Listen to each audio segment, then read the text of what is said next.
Welcome to the NCAA Softball Regionals presented by Capital One.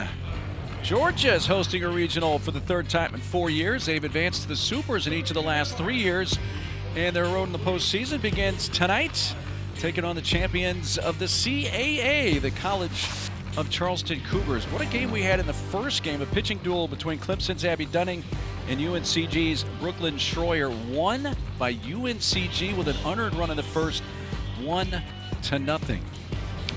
Great to have you with us on this Friday night. That's NFCA Hall of Famer Carol Bruggeman. I'm Mark Neely. Georgia's been playing really good softball the last 10 days or 2 weeks. Well, Georgia had a great run in the SEC tournament, knocking off LSU and Oklahoma. They come into this regional with a lot of momentum. Their offense is kind of overshadowed. They're hitting .355 as a team, which, if it stands, would be the best in a single season in school history. And Jaden Goodwin, Sarah Gordon at the top of the order are a big reason why.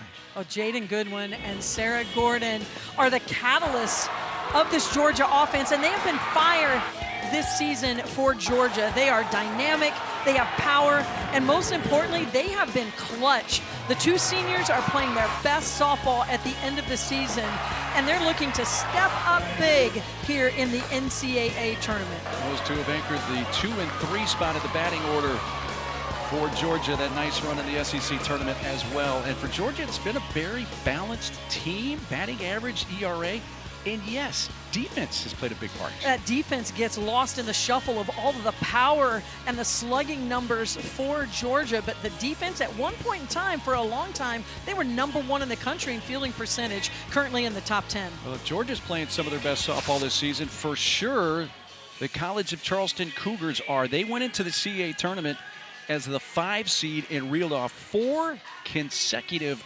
wins. This team is playing with a lot of confidence right now. And not only 4 consecutive wins, but look at the dominance. Outscored 20-3 in those 4 games. They are riding a lot of momentum coming into the NCAA tournament. So we are ready to go for the second and final game of the day. It's Georgia and the College of Charleston. Game 2, Jack Turner Stadium. Straight ahead.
Well, Cal transfer Randy Rolling getting the start here tonight.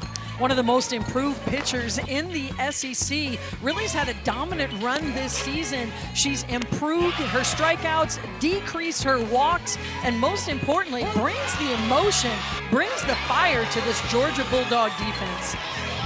Well, Lefty gets the start tonight. Pitched well in the SEC tournament in 2 of the 3 outings. She was really busy in the SEC tournament. In fact, she pitched in all 3 games through 233 pitches over those 3 days. Pitched great against LSU and Texas. Had a rough start against OU, but she makes the start here to start the NCAA tournament. Yeah, she's been the ace of this staff this entire season, and she throws in the mid-60s so she can bring the heat, but most importantly, she throws all pitches in all zones. Also has some downward movement on her changeup that really complements those high-velocity pitches. Live look there at the Georgia team. They're getting ready to take the field. A little bit of a late start because of the finish that went a little bit long in the previous game here. Well, the Bulldogs take the field. Let's take a look at the Charleston starting lineup, brought to you by Capital One, again the champions of the CAA tournament. And Bronwyn Conroy right at the top of the order. If you're an opponent of Charleston, you want to keep her off base. And that is not a misprint down there. That is accurate. Top 5 in the country in stolen bases. She has the green light. That means go, and you'll see her moving on the base pass once she gets on. The Charleston Cougars come in with those 4 straight wins. They went 14-10 in the regular season in the CAA, finished 3rd in the South Division. And then beat Hofstra, Campbell, Hofstra again. 4 straight wins in that Southern Conference tournament, which was held in Elon. And Maggie Maroka, yes, youngest head coach in all of Division I softball. My mother taught me better than to give a woman's age on network television, but she is 25 years old. That's on the graphic, so I just read the graphic. So impressive what she's been able to do. She was an assistant coach at Charleston, and went through the entire interview process. Didn't get any special treatment because she was currently on staff. Really earned the opportunity and has made the most of it, making the NCAA tournament in her first season as a head coach. You know, when you're 25, you don't care if people say your age 24 hours a day. And she's 100%. Done a great job in season 1, had been an assistant, as you mentioned, as well on this staff for taking over this year. There's a great look at this tremendous crowd at Jack Turner Stadium. They've been fired up. And we are ready to go here for our second and final game of day 1 from Athens. Bronwyn Conroy in the batter's box. First pitch of the game from Randy rolling, and we are underway. True freshman from Marietta, Georgia, Bronwyn Conroy. All-conference second team this year, and all-rookie team in the CAA. And liner, attempt by Goodwin coming in. Got a glove on it, but couldn't quite hang on, and Conroy is on to begin the game. A good barrel control from Conroy. Doesn't try to pull the ball, stays in the box. Just a little inside-out swing, and Goodwin gets a good jump on this ball, but she can't squeeze it. Too much motion, hits the heel of her glove, and that is a huge break for Charleston, as they have one of the best base stealers in the country on first base. Leela Langston, the batter. It is scored a base hit, by the way, for Conroy. Here's Leela, the catcher, team leading 41 RBIs. And the Charleston Cougars.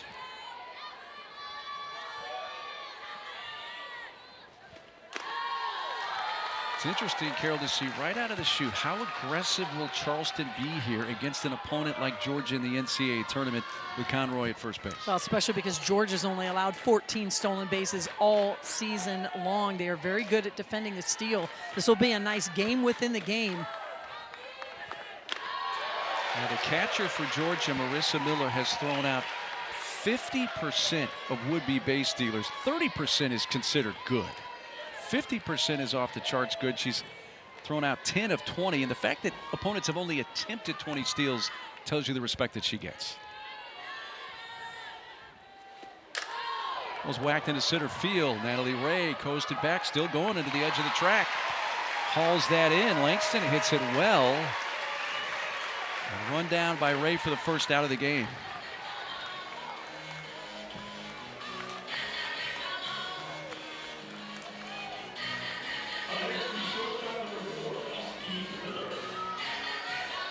Here's the left-handed hitting shortstop, Austie Miller.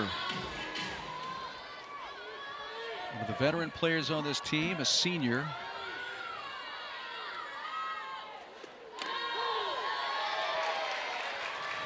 Let's see if Conroy, with one out over at first base, how aggressive she'll be. Well, just talking to the Charleston team yesterday, specifically to Conroy, you know it's just a matter of time. That's been her game all season long. Well, when we talked with Bronwyn Conroy yesterday, we asked her about the steals. And Conroy immediately said, well, what I remember most is the 5 times I've been caught out of the 47 attempts. Spoken like a true competitor. Yeah, more steals than a bunch of D1 teams. Late swing and a miss there by Austin Miller, and the strikeout is out, number 2. Now Miller just can't catch up with this velocity. This is just pure heat coming right down Broadway, but Miller's late. No chance. Second out of the inning. Brewers cleanup hitter, Hallie Cannon. She's a senior as well.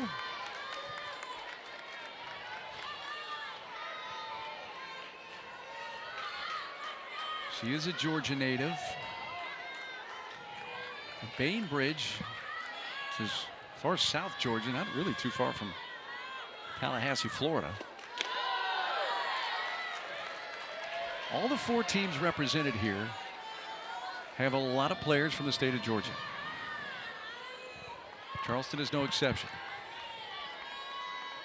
Truly does have that regional feel, the regional part of the country here. And it takes a strike, 2-1.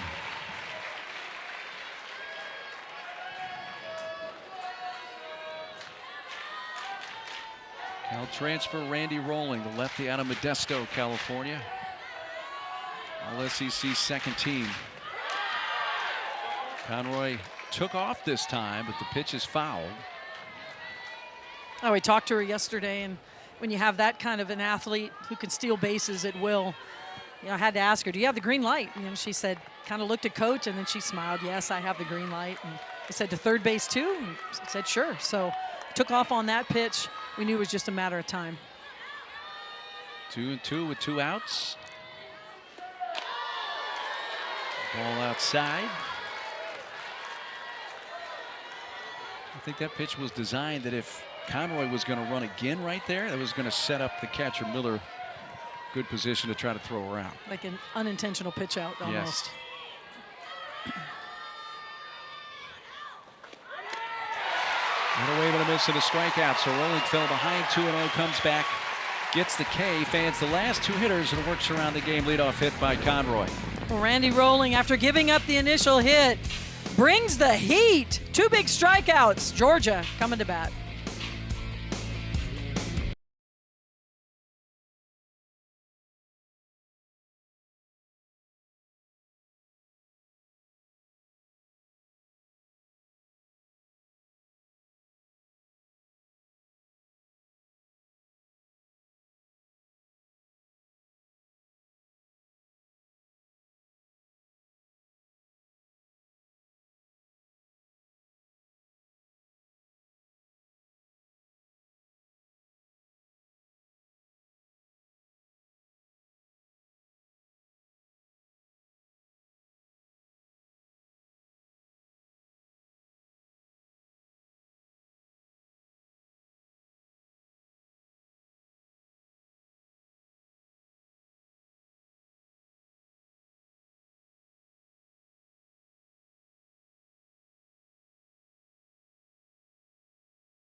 In the circle for Charleston, the 2026 CAA Tournament Most Outstanding Player, Mackenzie Mathis. Mackenzie Mathis was dominant at the CAA tournament, and she brings the heat as well. You're going to see her work all parts of the zone. Most importantly, brings her personality to the circle, and her team feeds off that. Just look at these numbers.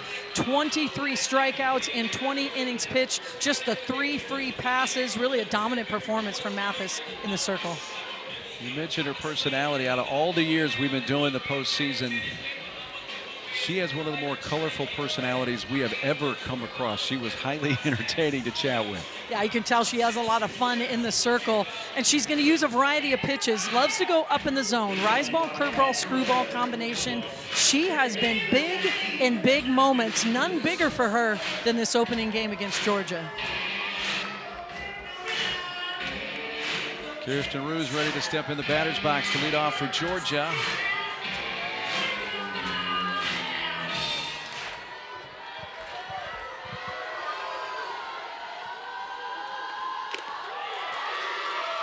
First pitch strike.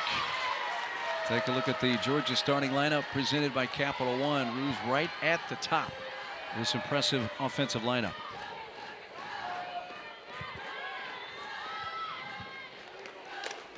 Yeah, you don't see a hitter leading the team in home runs as Ruse does with 14, usually at the top of the order, but they like her mentality at the top. She's also been so consistent at getting on base and really sets the tone for this Georgia offense. This Georgia offense has been the story all season long. Record-breaking numbers, one of the best balanced offenses in the country.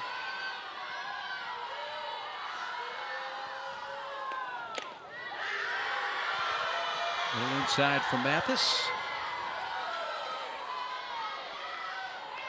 Tony Baldwin, head coach of the Bulldogs, now in his 5th season as the head coach. Of course, long time assistant under Lou Harris-Champer. Long run into foul ground. She got there, almost overran it a little bit, but Hallie Cannon stayed with it. Makes the catch at foul ground for the first out. Yeah, Cannon, a lot of adrenaline going here in the first inning. It literally did overrun it, but shows you her athleticism, her hand-eye coordination. Nothing better for a pitcher than watching your teammate make the first out of the game.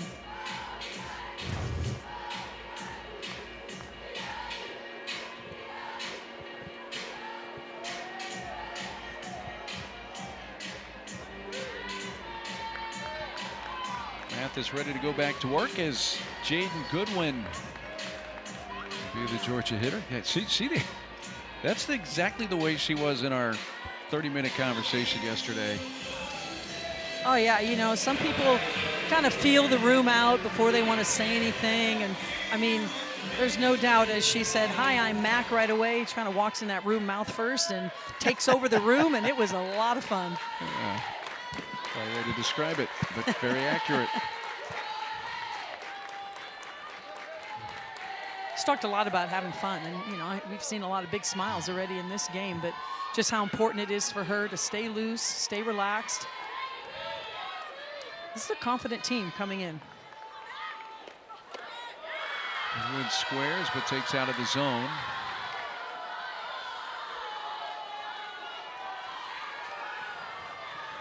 Kentucky native Jaden Goodwin hitting .413 to lead the team.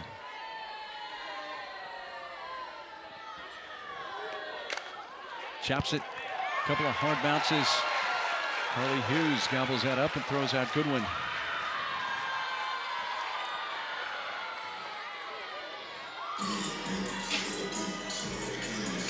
We've talked a lot about offense this entire season.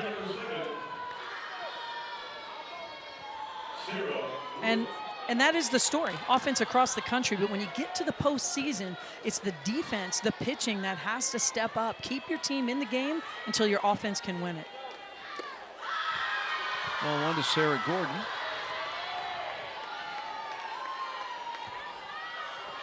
Oh, that is still a good one at the plate.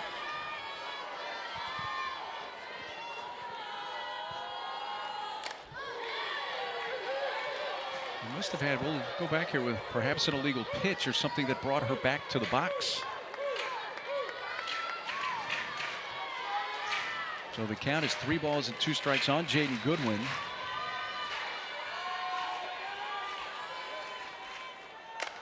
And a liner past the second baseman Hughes this time and into right field. So Goodwin gets another opportunity and takes advantage with a base hit to right. So let's go back to the pitch when she thought had grounded out to end the at-bat. Mackenzie Mathis steps forward. The illegal pitch came from the third base umpire, and her front heel slid forward off of the pitching plate, which is a delayed dead ball, and gives the offense the option. Do you want the result of the play, or do you want the ball and the batter? Well, the result of the play was the out, so of course they're going to take the ball, and all Goodwin does is take advantage and get a base hit to right. Well, it's Sarah Gordon's turn. Really rip and a miss.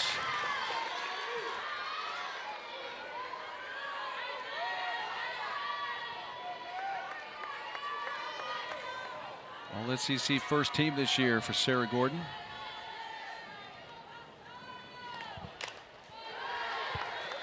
Sarah Gordon began the season with a 14-game hitting streak. First 14 games of the year. At least one hit in all 14. Turned out to be, at least to this point, the longest hitting streak of the season for a Georgia player. And it came right at the front of the season.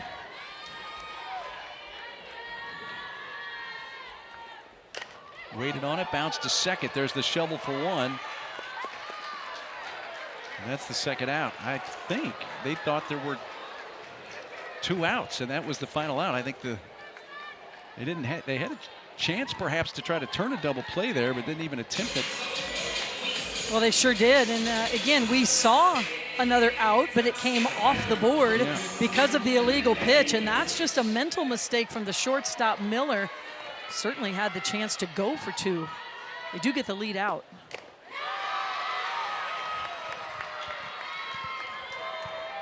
So the inning extends. Gabby DeVickus, true freshman from Chicago.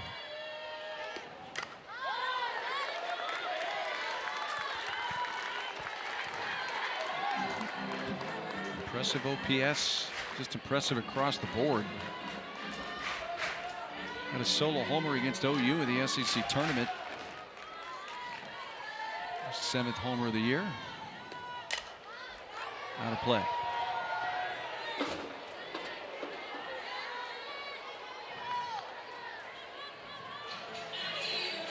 But Georgia's not a team that steals a lot of bases, just 14 successful steals on the season. That really hasn't been their game. When you look at their offense, and they're one of the best scoring teams in the country, slugging percentage, on-base percentage, you go on, and the amount of runs they've been able to put up, they really have not had to rely on the stolen base. It's been more swinging the bat, passing the bat. Head coach Tony Baldwin with a word for his freshman. Mackenzie Mathis, the starting pitcher for Charleston, has been getting ahead of hitters here to start the game. There's up 0-2 here on Navickas. Got ahead of 3 of the first 4 Georgia batters.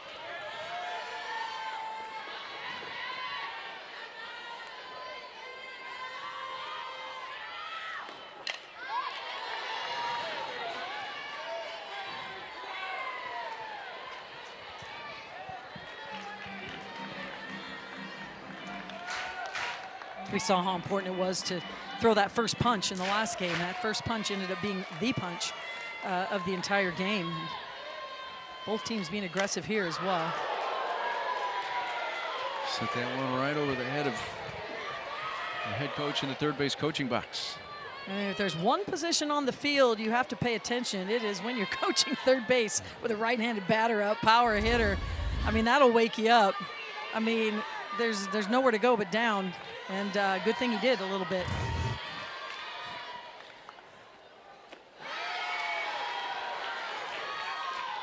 I like that pitch from Mathis, even though it wasn't successful with that off-speed pitch.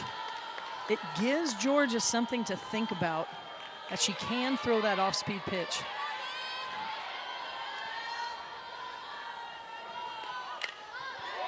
So you will see an 8th pitch in this at bat. It's caused the pitch count to get up over 20 here in this first inning for Mackenzie Mathis.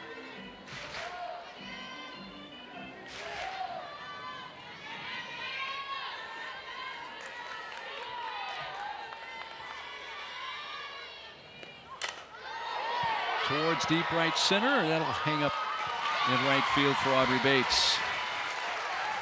A base hit, a runner left on. No score after one from Athens.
Well, Charleston went to the CAA tournament and reeled off 4 straight wins. Beat Stony Brook, Hofstra, Campbell, and then Hofstra again.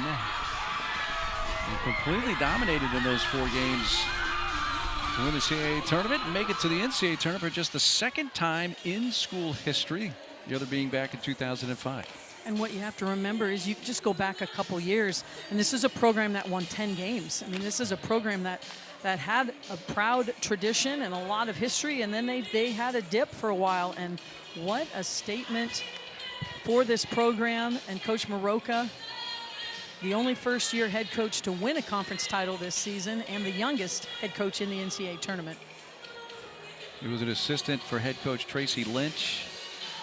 Coach Lynch, who'd been there for 3 seasons, decided to pursue other interests, wound up at Randolph College in Lynchburg, Virginia as the head coach. And Maggie Maroka said, you know what, I'm going to apply for the job. She got the job, and one of the interesting stories is that Rob Sidwell, who was her assistant on the staff, was a finalist for the job. Didn't get it, obviously. Maroka did, and he's like, you know what? Offered him an opportunity. He's on the staff. There he is, Rob Sidwell. He was an assistant at Army. He's been a scout for big league teams.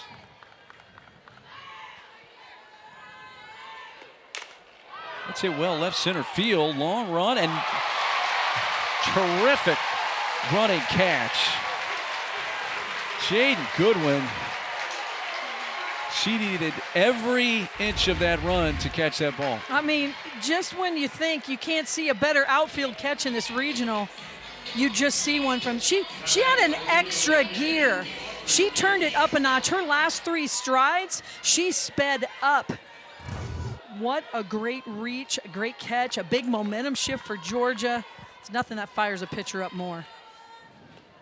That takes away extra bases from the DP Samantha Horn, who's retired, and now Audrey Bates. Cougars right fielder up.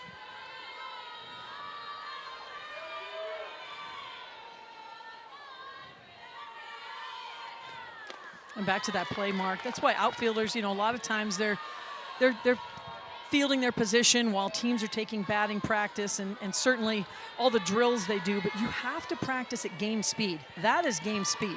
You can't just go through the motions and camp under a ball. It's, can you make a play when you are running full speed, your head up in the air? Can you time your jump? And that was one of the best catches you'll see today. They call her Shorty. She got tall on that one. Yeah, she sure did. Third base, charge, backhand, nice scoop, Linda Muth. Bailey makes the play. Not an easy short hop to come up with on the backhand. Yeah, this is where these hours and hours of practice with your glove work, she stays nice and low and says, you know what, I'm going to play it off this short hop with the backhand. That is not easy. The web of the glove has to stay open toward home plate. She makes that look easy. That is not routine at all. Bases are empty with 2 outs. The first baseman, Sierra Parody.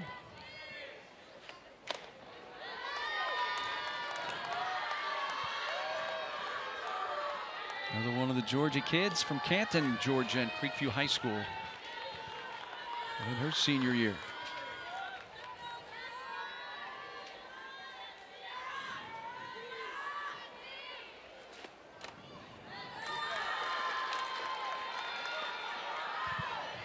Two or nothing on Parody.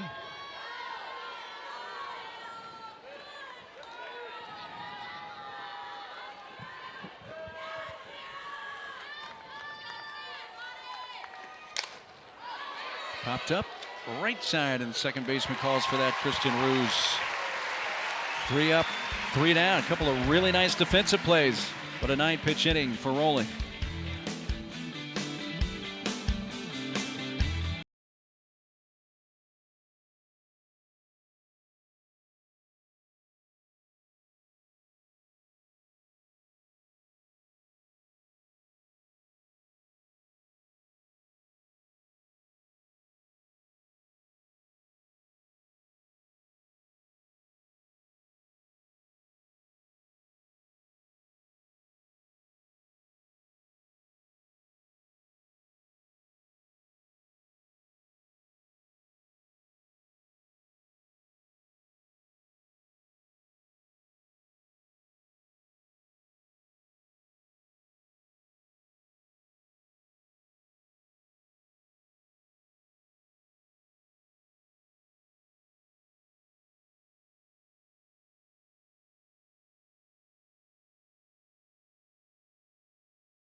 There is nothing like the Women's College World Series.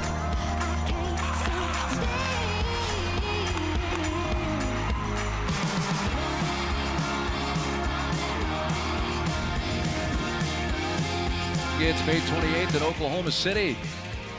Women's College World Series right around the corner. The NCAA tournament is underway. Georgia's been 5 times. The most recent time, 2021. The first time was back in 2009. They're in their 24th consecutive regional.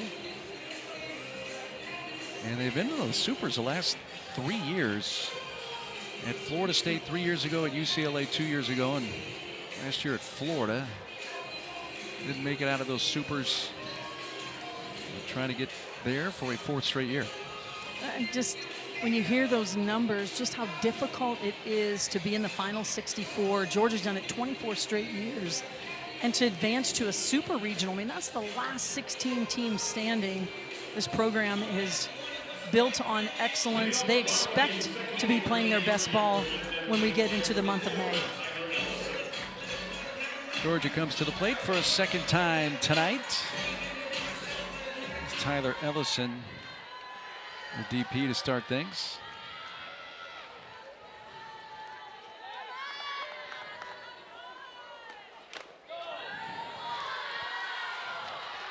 .67 miles per hour on the first pitch of the inning for Mackenzie Mathis.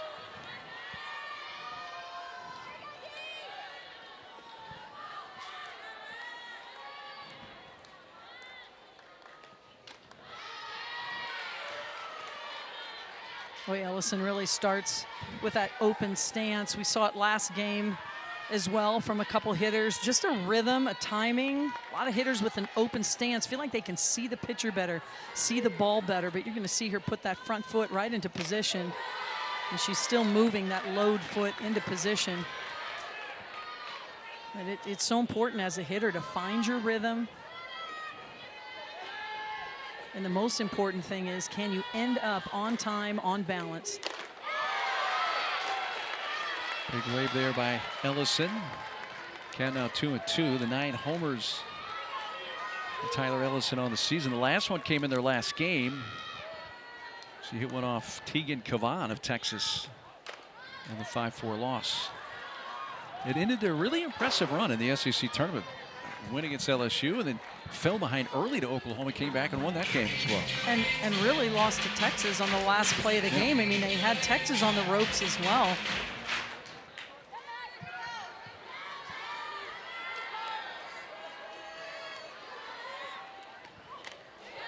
Yep. Beat LSU 7-3. OU got out to a 5-0 lead. Georgia scored the final 10 runs of the game.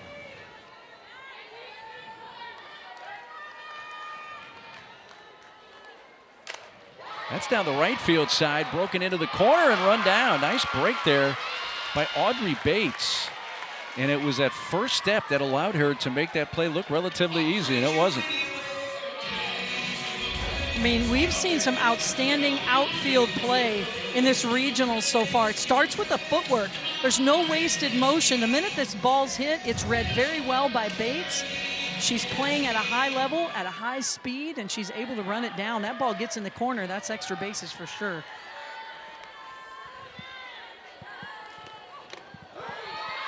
Strike one to the catcher, Marissa Miller.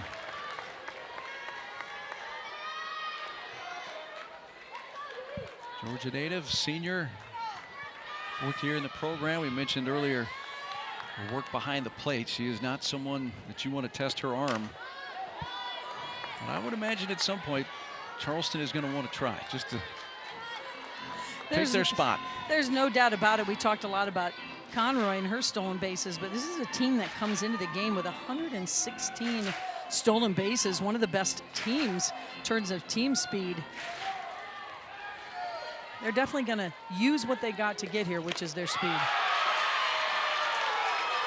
Mathis with her first strikeout, 2 outs. Wait, did we get another call? We do indeed, an illegal pitch. Yeah, we got another illegal pitch.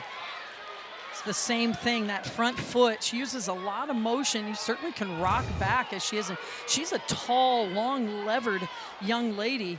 And so when she rocks back with that back foot, you see how wide it is. She's got a lot of rhythm, and if that front foot slides off the front of the pitcher's plate, that is an illegal pitch. So instead of a strikeout of Miller, it's a ground out to second base. It was the first base umpire, Heath Walker, who called the illegal pitch this time. The first time, I believe, it was the third base umpire, Steve Brewer. But you gotta love Mathis' reaction. She does not get rattled at all. A lot of pitchers, the minute they hear a illegal pitch, especially when a strikeout's taken away, that's gonna send them into a tizzy. Not Mathis. She flips it on its head and says, all right, let's do it again. Bouncy ball towards the hole, knocked down. Hughes from her knees, safe. Ooh, let's see if we're gonna get our first challenge here. Would not shock us at all if Maggie Maroka will challenge this. Well, looks like they will not. And from where she's standing, she obviously had a very good view of the play. She's in the dugout right behind first base. How about this effort from Hughes? Lays out, still is able to get enough on the ball to make the play close.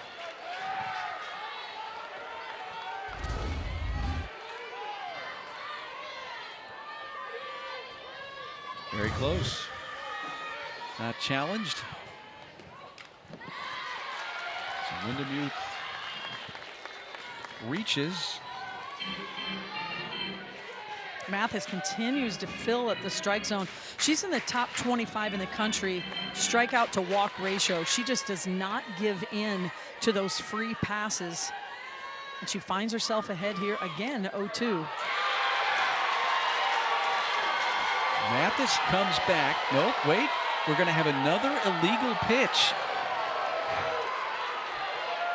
We thought that was strike 3 to end the inning. It does not. The third illegal pitch already called against Mathis in the second in the inning by the first base umpire. But she does not get rattled. And that's what's impressive about Mathis. I mean, that would have been a big strikeout to end the inning. She does indeed come off that front part of the pitcher's plate.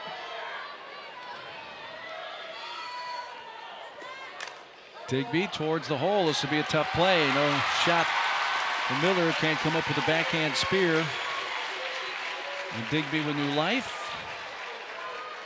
Comes up with an infield hit. 2 on, 2 outs for Georgia.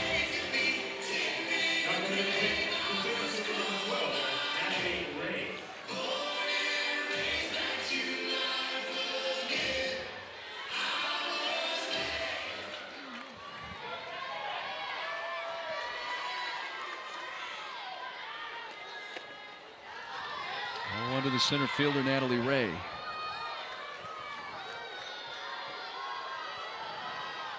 Natalie comes in to the regional with a 3-game hitting streak.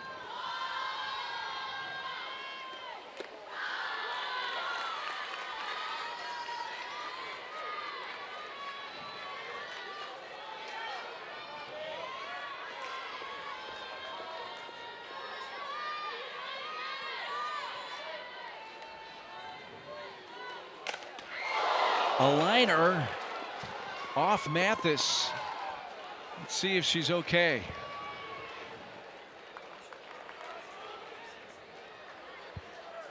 And as usual, she's got a smile on her face.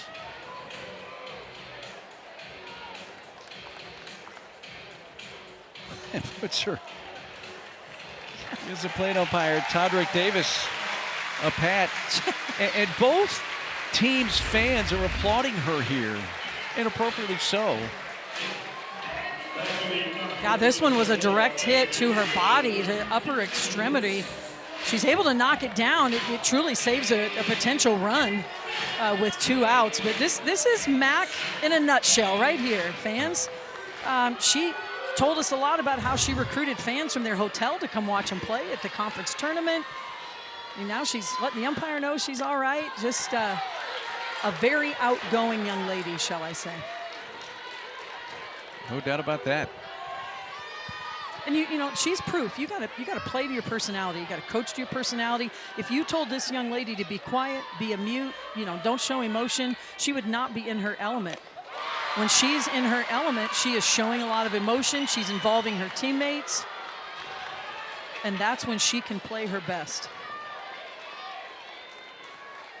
Coach Baldwin with an 0-2 count now wants to talk to Kirsten Roos. You know, there have been a couple of times where we thought this inning was over, but now the bases are loaded with 2 outs.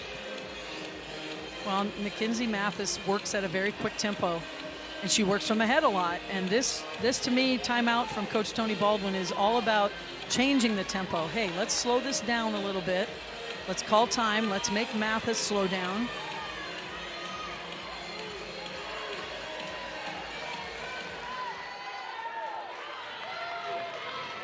Six of the 10 hitters Mathis has faced, she's gotten ahead of 0-2, and here she does get the strikeout. Wait a minute, another illegal pitch.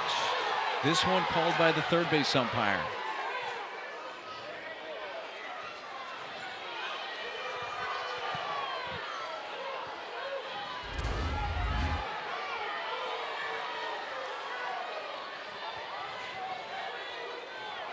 And, you know, there's just a lot of emotion. There's a lot of movement going on, just a lot of adrenaline right now as she's coming forward off the pitcher's plate. And this is an important time, you know, and remember, we changed the rule a few years ago.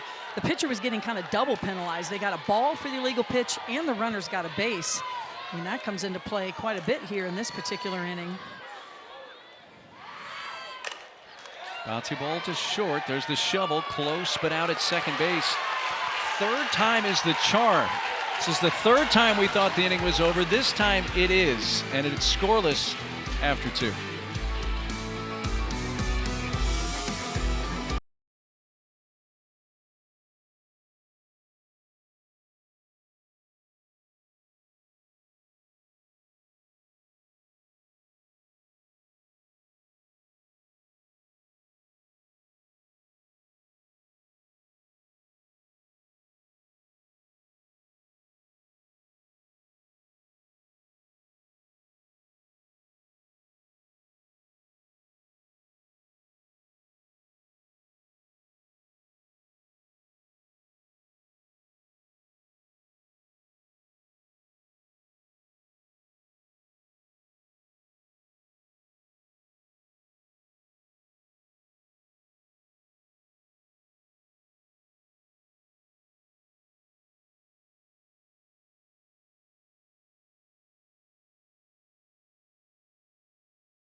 In our first game today, UNC Greensboro picked up an unearned run in the first inning, and that was the only scoring.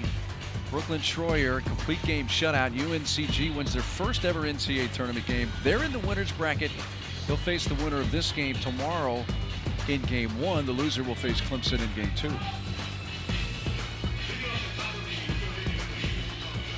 8-9-1 hitters come up for the top of the third inning.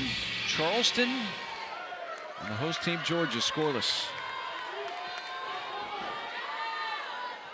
So Carly Hughes to lead off.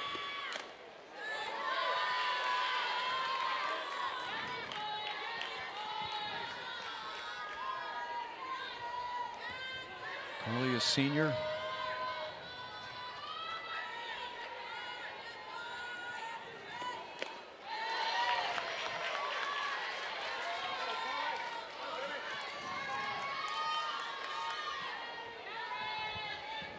One ball, one strike.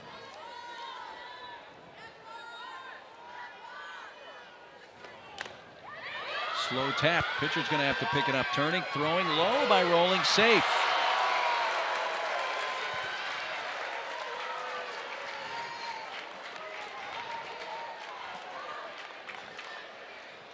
And they're going to want to challenge it.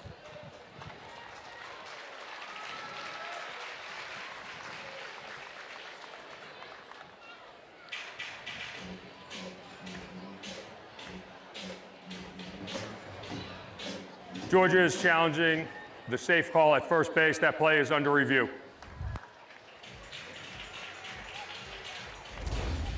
Let's take a look and see what we have. This is a tough play for Randy Rolling. She's left-handed, so she has to get around the ball to get herself into throwing position. It's too far to flip the ball, so she's got to get all the way around the ball. It's a low throw. Ooh. And what we're looking at is the ball secure. It's clearly a short hop. The ball is hopped into the glove. But is it secured? It looks maybe from that angle that it is indeed secured. Is this enough to overturn the safe call on the field? I think so. I think if you put all those three looks together. There's no bobble there at all, and it does look like, I mean, it was a really nice play over there from Novickus just to look the ball in. I mean, you got the runner coming at you, obviously with the runner's lane. There's no contact there between the players. It is very close, but she looks it in, secures it with that right hand as well. Yeah, this should be overturned. Definitely looks like there's enough there to change the call of safe on the field. Of out, that is, two out.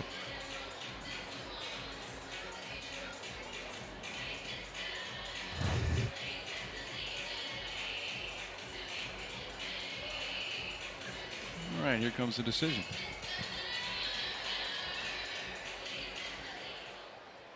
After review, the call on the field is changed. The runner is out. Georgia retains their challenge. So it's a 1-3 put out of Hughes for the first out as the call is overturned. Georgia keeps the challenge, so they still have 2 left.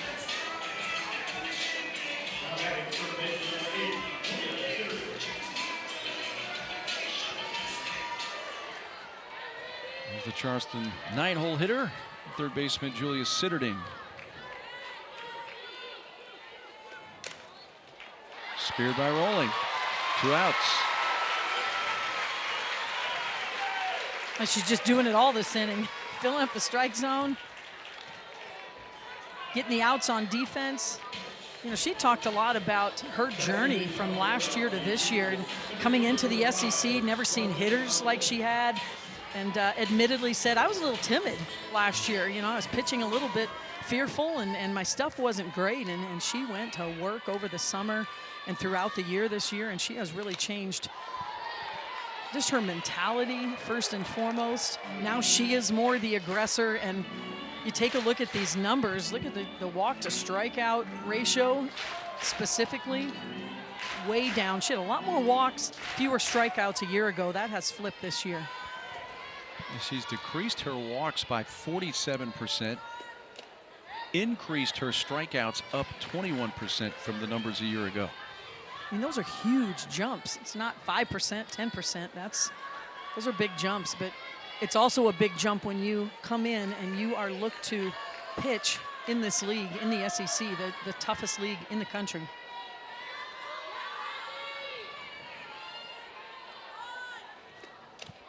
When we asked her about that jump yesterday, she says, you know, there's a couple of things. And number one, she said, I think my stuff in general is just better.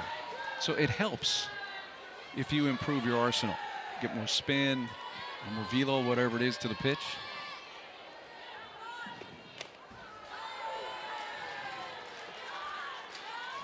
That's why experience does matter. You know, it's fun to have freshmen who contribute, like Conroy up to bat here for Charleston, but that maturity, that experience, you can't rush that. Conroy with a base hit to left to begin the game. A ball that initially was in the glove of Goodwin that came out, scored a hit. Jaden tried to make a sliding catch.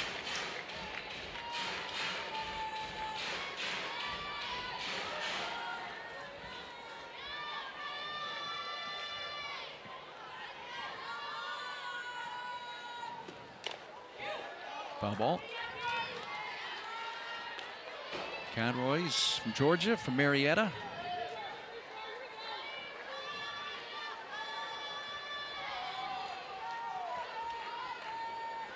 She has taken this to a 7th pitch of the plate appearance.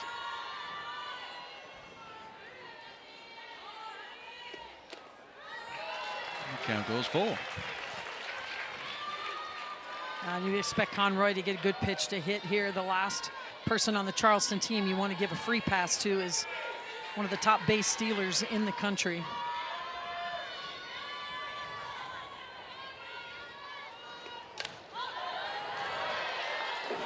And you take into account her one hit tonight and the way she finished the CAA tournament, she is 7 for her last 13 as of this moment.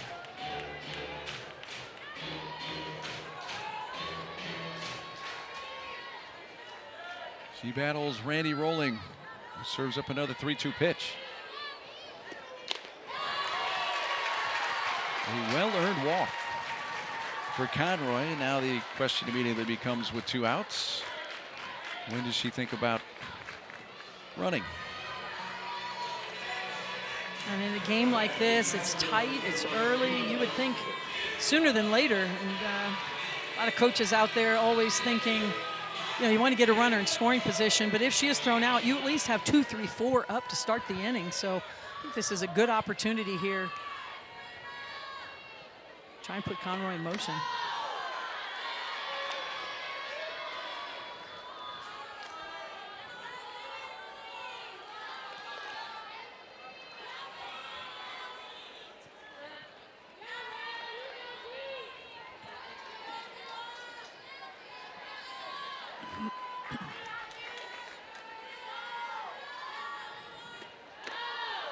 All inside to Leela Langston. 2-0. Leela flied to center in the first inning. This is where I really miss the pitch out in our game, Mark. You know, we used to use the pitch out a lot more. You just don't see it as often. Number one, the catchers are just better at throwing people out. You know, they don't need as much help. But in this situation with a 2-0 count, you wouldn't pitch out anyway to get to 3-0. But, you know, early in a count or when a pitcher's in ahead, you just saw pitch outs a lot more. But kudos to the catchers out there. And, you know, you don't want to give away a ball anymore in this day and age if you don't have to. If you've got a catcher like Miller behind the plate, you don't have to worry about it. And Chelsea Wilkerson, the pitching coach here at Georgia, goes out to settle down her ace and rolling.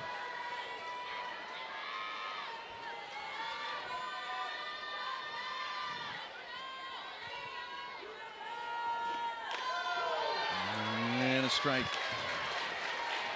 on the high part of the zone.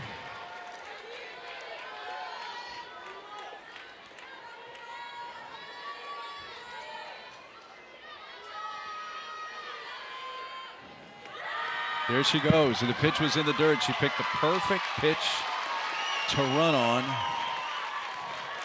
And Conroy swipes her 43rd base of the season. Timing is everything. She still gets a good jump, puts her head down. She's going straight in, but it wasn't even close. Got a pitch in the dirt.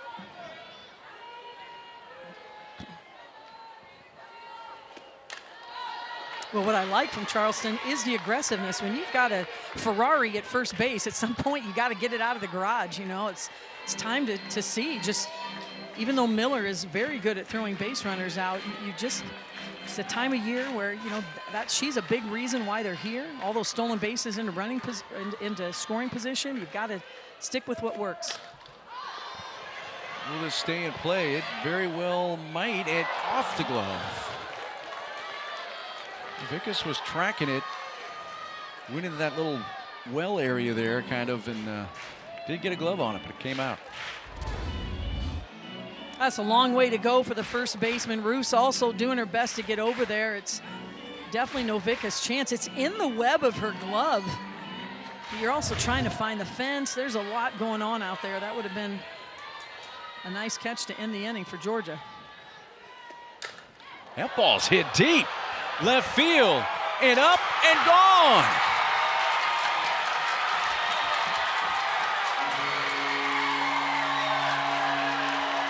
Just the second of the year and second home run in her collegiate career for Leela Langston. And it's 2-0 Charleston.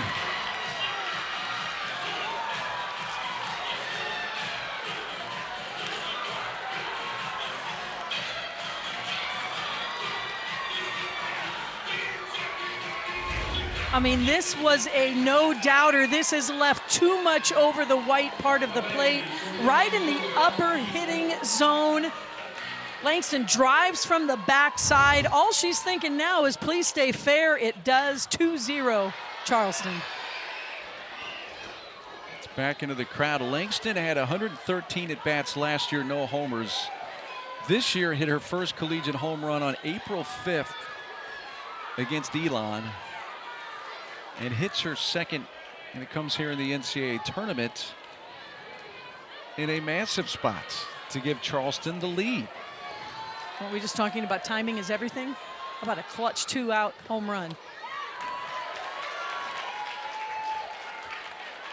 And that's what it takes in the postseason. You hear it all the time, and it's so true. You know, just quality pitching, quality defense, but it's that timely clutch hitting.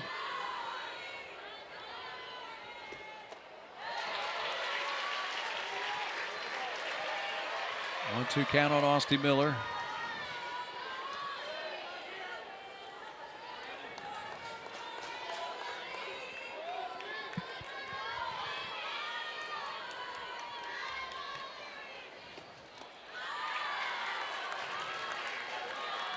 Well, with that one swing, we've already seen more runs scored in this game than we saw scored in the entire first game, which was a 1-0 UNC Greensboro win over Clemson. Miller tonight struck out her first time up.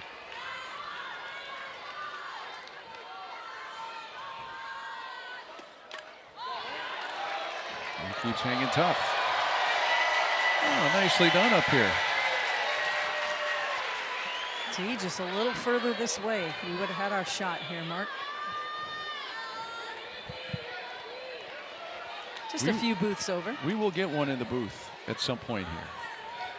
I'm ready. You are ready. I'm ready. You don't even need a glove. Gotcha.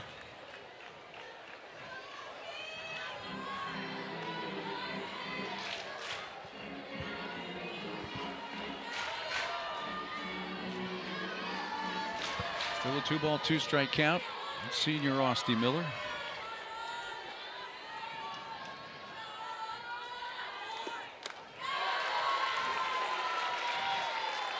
Rolling really taking a lot of time here between pitches. She usually works at a quicker tempo, a lot more emotion, a little more fire in the circle.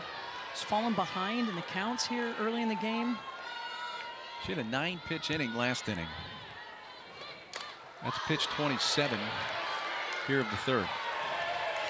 I'm just laboring a bit. Big reason why Chelsea Wilkinson went out to have a conversation with her. She can't have another one with her. She'll have to take her out of the game. And got himself a temporary souvenir.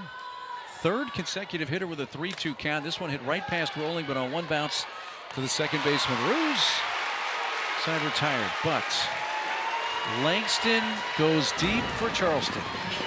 Charleston coming up clutch. A monster home run to take the lead. It's Charleston on top.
Don't miss a minute of all the action from the NCAA softball regionals. We'll take you to the best live action on 7 Innings Live, the show on the ESPN app. You see every game, every big moment on the road to the Women's College World Series, only on the ESPN network.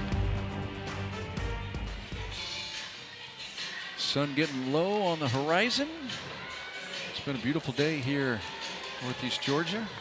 Jack Turner Stadium in Athens. We saw a 1-0 win for UNC Greensboro over Clemson in the first game.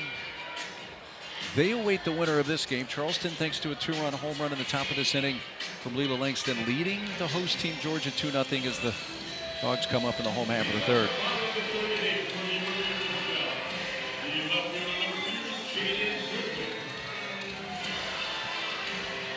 Goodwin, the first time up, looked like she had made an out on a ground out. But it was an illegal pitch. She got to go back to the plate and wound up with a base hit to right field. So she's 1 for 1. One of the at least 3 illegal pitches. I've lost count here. There's been so many, unfortunately.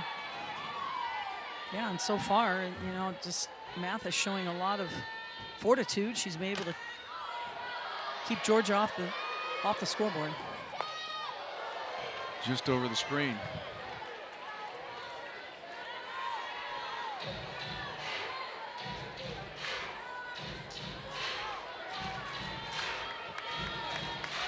Goodwin, first team All SEC. Maybe the SEC All Tournament team as well in Lexington. Sliced it foul down the left field side.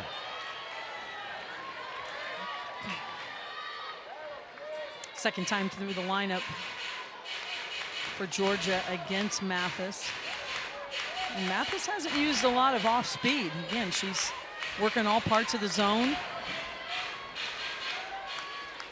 Georgia really just working on the timing of those velo pitches. Bouncy ball right side, cheating towards the hole. That way was Carly Hughes. This time they retired Goodwin on a 4-3 putout. And right when I said that, she pulls that off-speed pitch out of her pocket, Yep. and I love that for Mathis. Again, just showing that she can disrupt the timing of these Georgia hitters. Second time through the order now for Mackenzie Mathis, and she'll face Sarah Gordon. Towards the hole and through. Gordon has a 1-out base hit. Hit number 5 for the Bulldogs.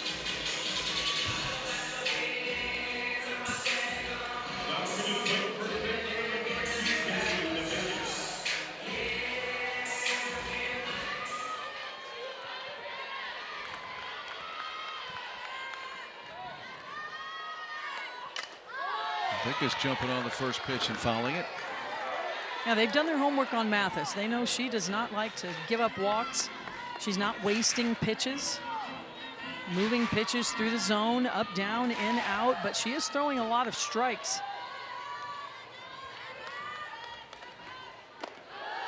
Mathis did make her disdain for walks very clearly to you and I yesterday when we chatted with her. And you see her just, she's talking to herself right there. She's not talking to the hitter. Yeah, Chirping at the batter. A lot of self-talk. A lot of times it's let's go. There's an out at second. Throw to first. That's in time for 2.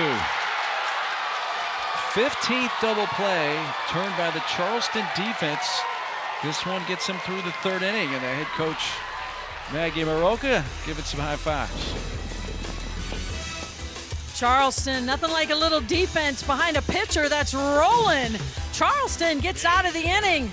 See if they can add to their lead.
Welcome back to the NCAA Softball Regionals presented by Capital One.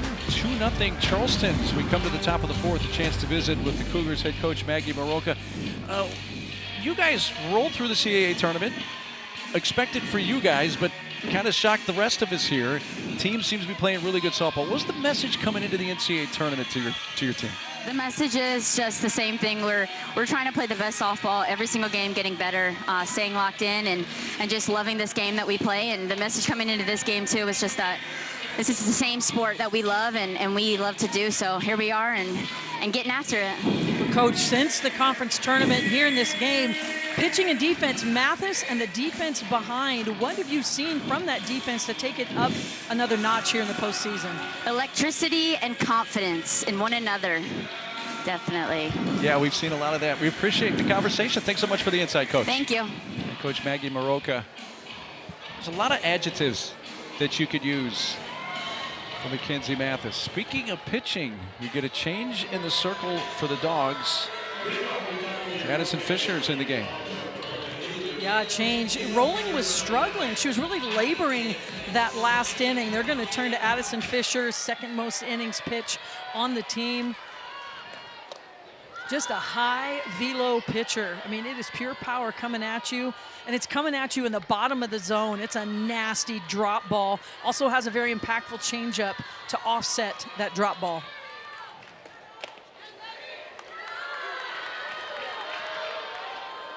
Fisher takes over for Rowling. Rowling, who saw a lot of activity in the SEC tournament, pitched in all 3 games. Addison Fisher did not appear in the SEC tournament. Her last appearance came against Florida May 1st. So it's been a while since she's been in a game. Did have a complete game win against Texas back in mid-April.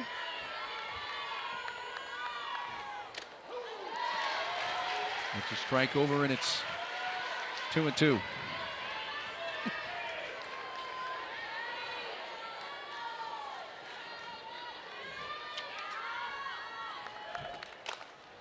Softly to shortstop. Digby already cheating in. And this is what makes Georgia so good on defense. Number 1 in the country for a lot of the season in defensive fielding percentage. They're currently in the top 10, but they work on it. They believe in it. It's the little details like that last play from Digby. Fielded that ball in stride. No extra steps to get the out. First pitch strike to the DP, Samantha Horn. And when you have a pitcher like Addison Fisher in the circle, I mean, the infield should be very excited. She throws a ball down in the zone, which means you're going to get a lot of ground ball outs if Fisher is on her game. And if you're Georgia, that's what you want. If you've got a good defense, top 10 in the country, you want to feed that defense. Keep the ball out of the outfield, onto the infield. Let your infielders make plays. 3 pitches. Fisher picks up her first strikeout. 2 quick outs in the 4th. And Fisher has not wasted pitches. She's just going right through the zone. You can see the 6-to-12 spin, the over-the-top spin on the ball. It drops down into the strike zone, swings and misses off that pitch because of the high level of drop.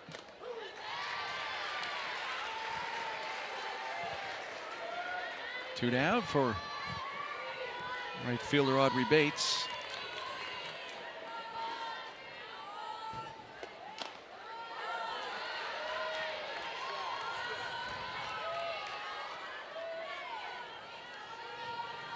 Fisher, who pitched her freshman year last year at UCLA. Bouncy ball out to second base. Ruse sidearms to first. Quick inning. Fisher sets him down in order. When we come back, our opportunity to chat with the head coach of the Bulldogs. We'll put the headset on Tony Baldwin when we come back.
goes to the bottom of the fourth. Charleston has the 2-0 lead. Let's chat with Georgia head coach Tony Baldwin. Coach, just saw you huddle the team in the dugout. Do you mind sharing what the main part of the message was?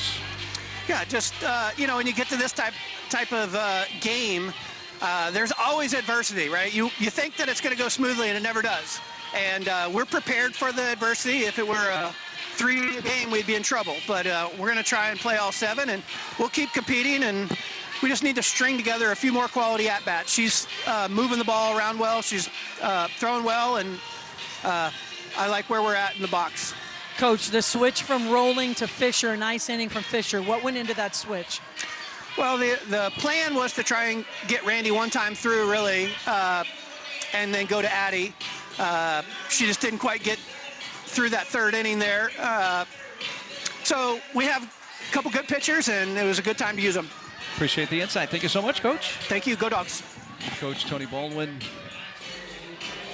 And Roland just kind of a bit of a speed bump in that last inning. Yeah, just really struggled, fell behind. And this is why it's so important to have a pitching staff. You can't rely on one pitcher to make those deep postseason runs because everybody's human. You're going to have good days, you're going to have bad days, and certainly you want a good day every time you step in the circle, but sometimes you got to hand the ball to your teammate. Addison Fisher came in, 3 batters, 3 outs. 5, 6, and 7, part of the order up here for Georgia in the home half of the 4th. They've out-hit Charleston 5-2. But one of those 2 hits for Charleston was a 2-run home run off the bat of Leland Langston. And after the walk to Bronwyn Conroy, making it, a 2-run home run. Solo shots in the postseason, you feel like you can recover those multi-run home runs. They're a little tougher to come from behind. They're Rolling had set down the first 2. And then walked Conroy with 2 outs, a steal, then the Langston home run. She did get the final out. And Miller on a ground ball.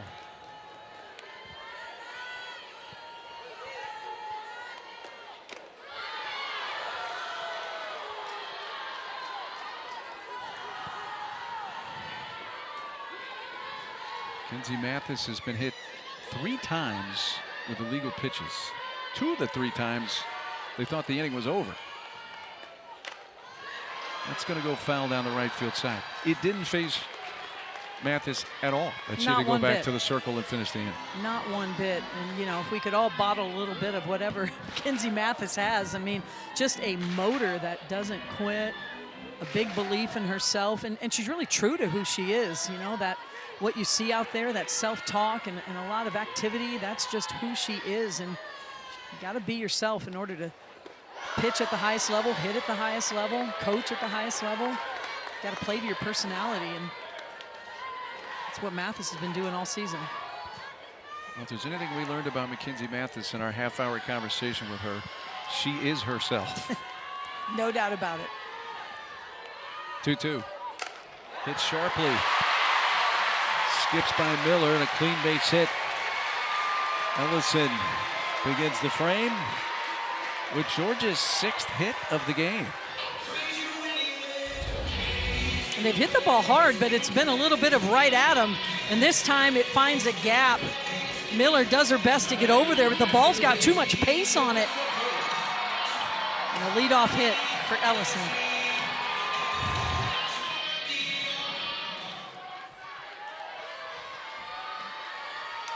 The leadoff batter is on for the first time in the game for Georgia. 1 to catcher Marissa Miller.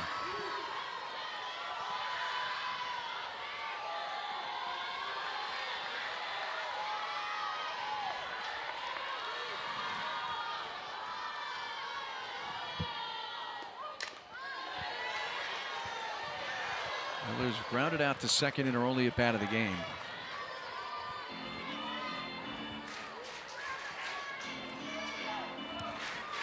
Miller had a hit in each of the 3 games of the SEC tournament. Went 1 for 4 against LSU, 2 for 4 against OU, 1 for 3 against Texas. Look at that sky, beautiful. We haven't had many clouds today. Off to the west, though, you see a few as the sun has set. It's been a beautiful day in Athens, Georgia.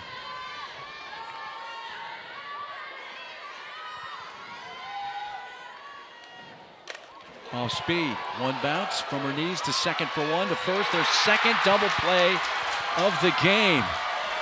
Hughes to Miller to Parody. 4-6-3. 2 outs. Well, a couple things have to happen for a double play. One is the ball's got to be hit hard, and Georgia hits the ball hard. But how about this defense? Good throws up nice and high. And Mathis is fired up for that defensive play. Charleston had turned 14 double plays in 58 games this year. They've turned 2 tonight through not quite 4 innings. And those middle infielders are seniors. I mean, these are experienced veterans in the middle. They're playing at a high level, using all that experience to their advantage. Right field, Audrey Bates. Well, we had a 1-0 win for UNCG over Clemson in the first game. It's 2-0 Charleston after 4 in game 2.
Season 2 of Athletes Unlimited Softball League.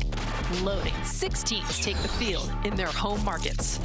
Each stacked with a lineup worthy of the spotlight. The AUSL on ESPN. This is legendary. Season 2 of the AUSL coming up next month in June. Looking forward to a fun summer. All begins June 9th. 47 regular season games, and of course, you get the postseason in AUSL as well. All right, here we go into the top of the 5th. Charleston leading 2-0 thanks to a 2-run home run from Lily Langston in the 3rd inning. They bat here in the 5th. The bottom 3 up. Sierra Parody leading off.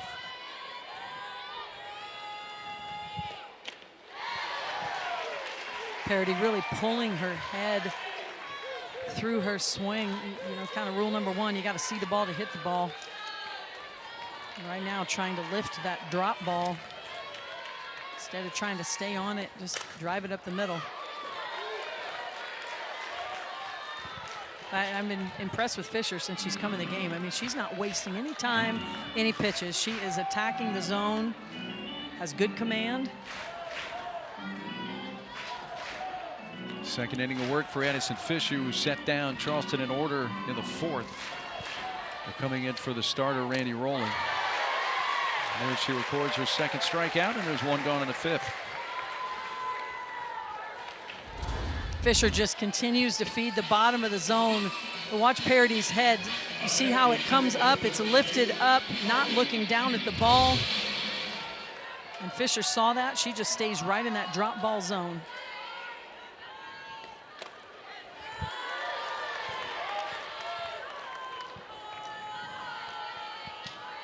Georgia has 6 hits. Charleston has 2.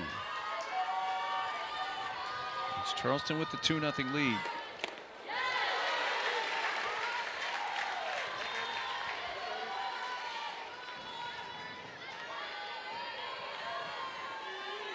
Harley Hughes 0 for 1 with a bouncer back to the circle.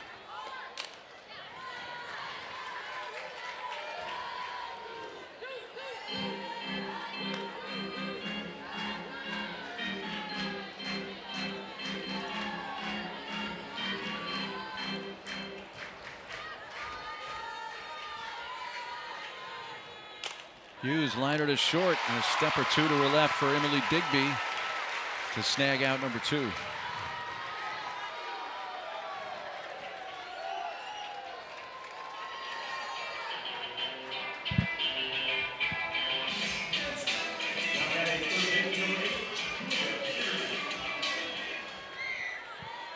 Left-handed bat to the plate, and Julia Sitterding. Addison Fisher, she's not messing around. It's like, let's get it and go.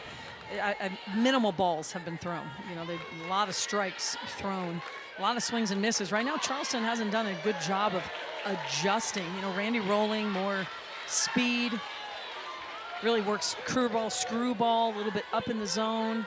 And Fisher goes down, and we're seeing very similar swings from Charleston, have not made that adjustment.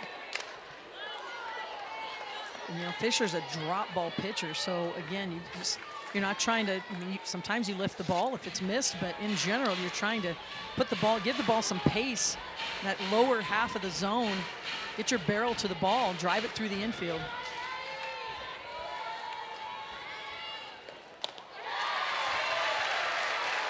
Fisher rolls through Charleston once again. That's 6 up, 6 down, and she has struck out 3 of the 6.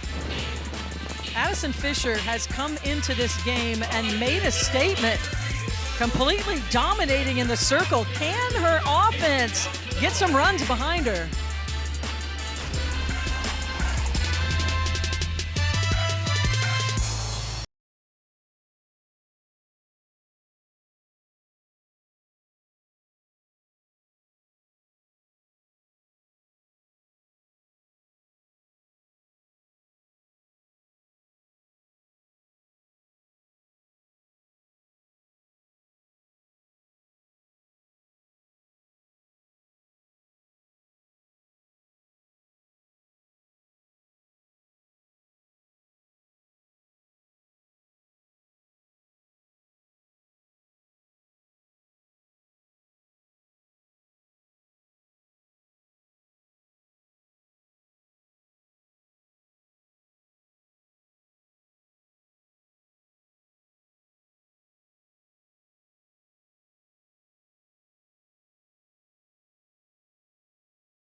There's been a lot of talk about the parity around college softball this year. Day 1 of the NCAA tournament.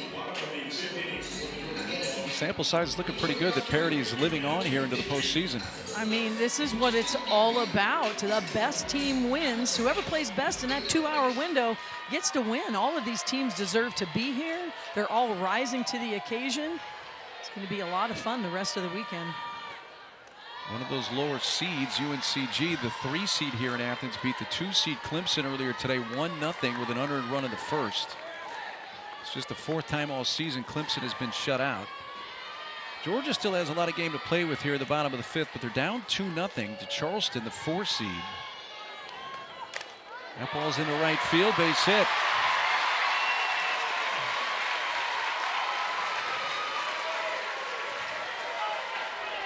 With Digby on to begin the 5th.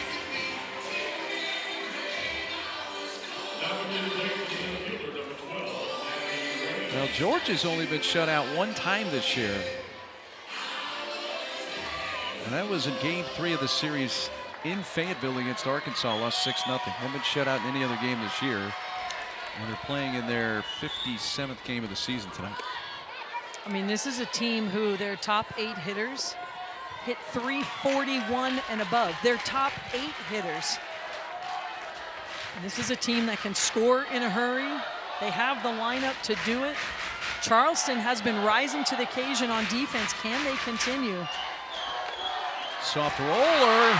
It eluded the third baseman Sitterding and safe at first.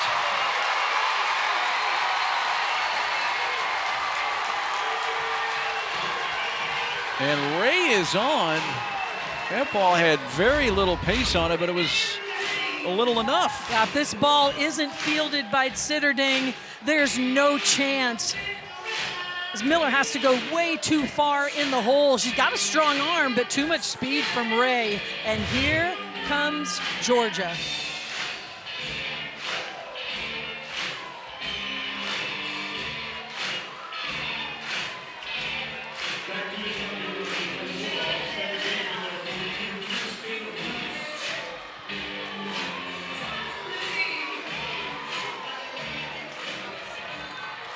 Eight hits now for the Bulldogs. 2 on, nobody out. Top of the order up. Ruse bunts foul. Here's Ruse, the leadoff hitter, top of the order, who leads the team in home runs with 14. But you're down 2. Trying to get a couple runners in scoring position here. Score, an inning, and how the team is doing, the momentum. Yeah, you're not going to see Ruse bunt very often, but you know, Georgia knows this is the second half of the game. They haven't been able to get any momentum. This has been by far their best opportunity with nobody out. Runners here at first and second. Allie Wolski's going to come in and run at second base for Digby.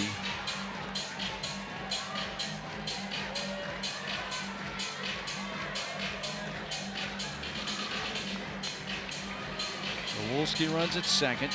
Ray at first. Nobody out. That Mitchell, pardon me.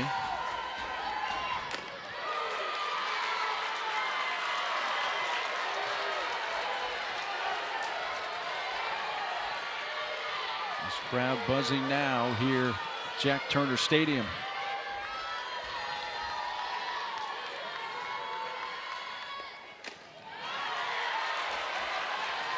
Well, Charleston's been able to keep this crowd out of the game. There's no doubt. They haven't had a whole lot to cheer about. And in this inning, it is different. It feels different. The crowd is now into it.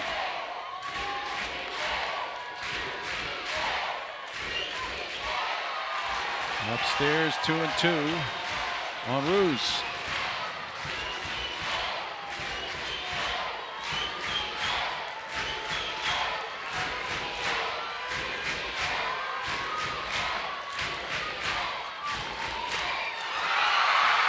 Right center field, lead runner wants to tag. Catch is made on the track by Conroy. Throw coming towards second. They do get an extra 60 feet there as Mitchell advances to third base. Trailing runner Ray stays at first. Runners at the corners with 1 out. I think Charleston's going to take that out any day. Roos, a real home run threat, got a good piece of that one. They're able to get the out. Still a productive at bat as she moves the runner 60 feet from home. Goodwin jumping on the first pitch. Let's see if it's deep enough. Cannon makes the catch. Tagging. Mitchell to the plate, will score. Down to second. Ray now going to take third. Ray ran into the defender out there. Was trying to generate an obstruction call. The second base umpire wasn't buying it and brings her back to second base. But it is a sac fly for Goodwin. Well, Goodwin gets a good piece of it. Here we're going to get a look. You see she's trying to get the, but she initiated the contact there. No way she was going to third, and then she just assumed she's going to get that call. She did not. But Georgia cuts this lead in half. Hit deep. Right center field by Gordon. Gone!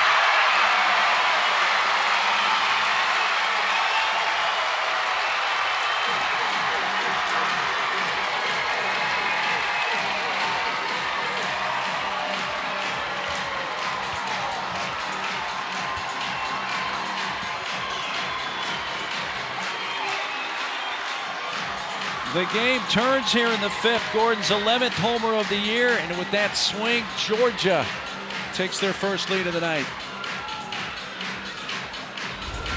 So tough to hold down this Georgia offense.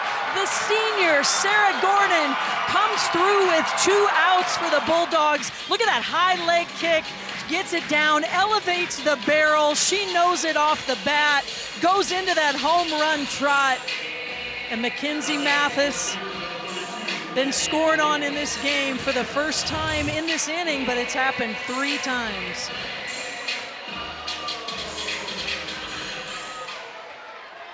RBIs 41 and 42 for Sarah Gordon.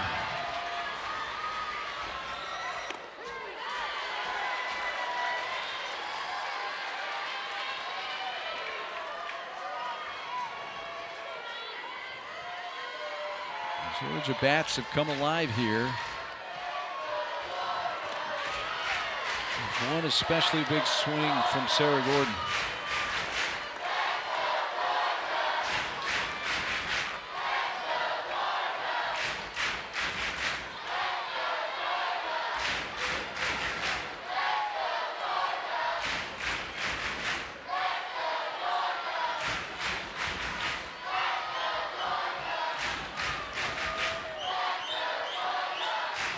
This Georgia crowd, who's in about a 2 or a 3, gets kicked up in this inning as another one goes out. This one from Novikis.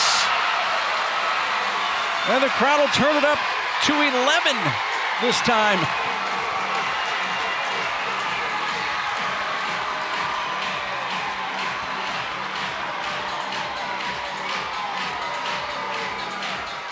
Gordon and Novikis go back to back. It's 4-2. Well, the third time through the lineup has been a charm for the Georgia Bulldogs. This pitch is on the outer half. Novikis lets it get deep in the zone and absolutely crushes this ball. On time, on plane to the deepest part of the park. Back-to-back home runs from Georgia, 4 in the inning, and still going strong.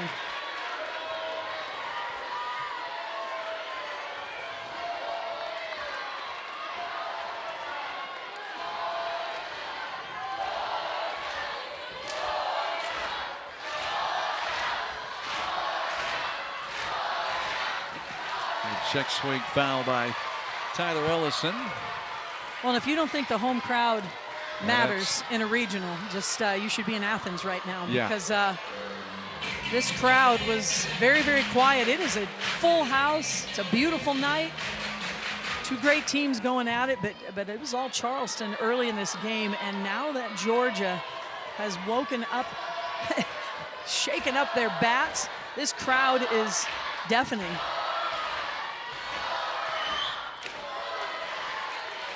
There's a strike call. They did get another illegal pitch on the previous pitch. It's Mathis. Never lost an opening round game. Charleston still has some outs to play with. The game has certainly taken a turn here.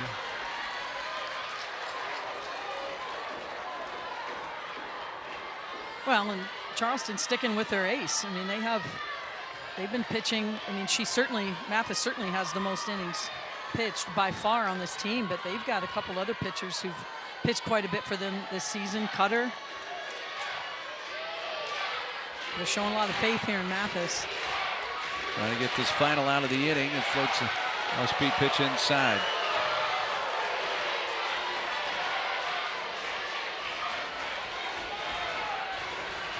Began with a leadoff base hit, infield hit by Digby. Ray had another one in similar fashion.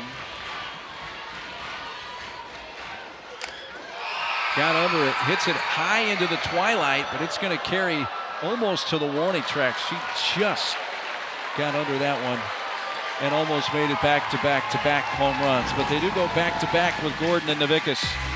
Well, Sarah Gordon gets the home run train started to give Georgia the lead. Gabby Novickis follows it up. What a big inning for Georgia. They now lead.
This game's not over as we go to the top of the sixth. 4-2 Georgia leading after their fourth spot in the bottom of the fifth inning. But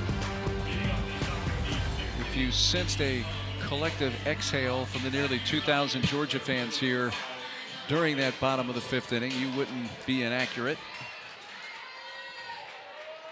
Which Charleston still with 6 outs to play with, down by 2.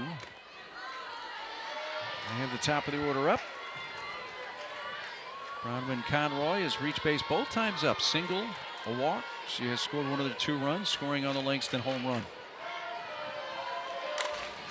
Puts that to third base, stabbed by Linda Muth. And they retire the freshman Conroy for the first time tonight. That's going to send up Langston in that 2-0 lead they had for a good chunk of this game, provided by her. One big swing made a huge difference. As Langston, a 2-run home run, a big shot, a big momentum boost for Charleston.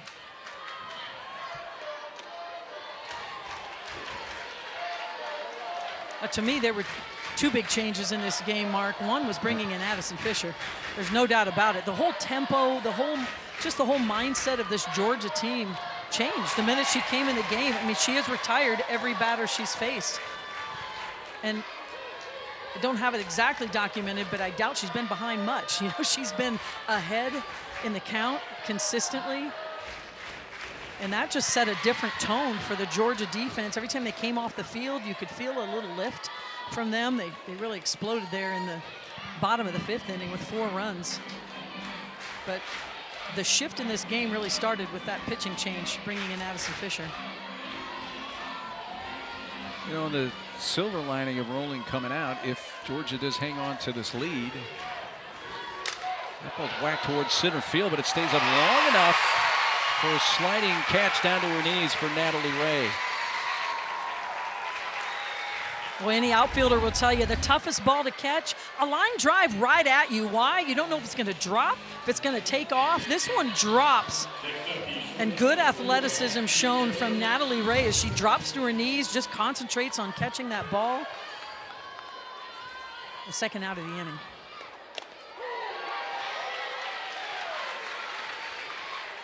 But they got Rolling out of the game, which makes her more likely to pitch in a winner's bracket game if they do indeed hang on here. Yeah, she would be available. They didn't pitch a whole lot tonight. We threw 3 innings.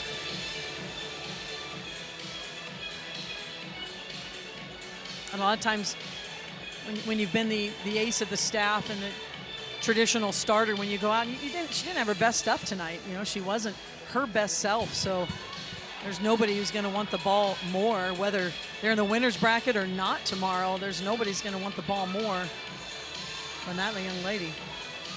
You know, and she got the first 2 batters out in the 3rd, then walked Conroy. There was the steal and then the home run.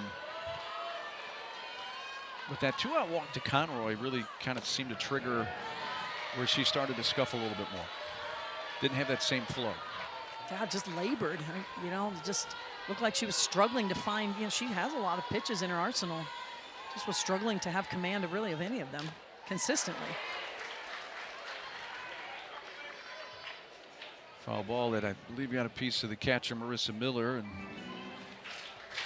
courtesy of plate umpire Todrick Davis to take the new softball out to the pitcher to give the catcher Miller just a little bit of time. That's reciprocal. If the umpire takes a foul ball, you'll see the catcher go out to the circle. 100%. I mean, the ball just finds all those bare spots back there between the catcher and the umpire. They know. You could hear Davis, or at least see him say, "Are you okay?" She's saying, "Yeah, I'm fine. We're good. Thank you." All down, 2-2.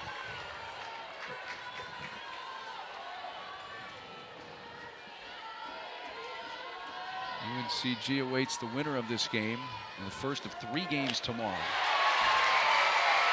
And that strikeout, 9 up, 9 down for Addison Fisher out of the Georgia bullpen. Addison Fisher has been a difference maker in this game. Charleston really struggling to touch her.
first game tonight, Brooklyn Schroyer, complete game shutout for UNCG, and they got an unearned run in the first to beat Clemson. They await the winner of this game.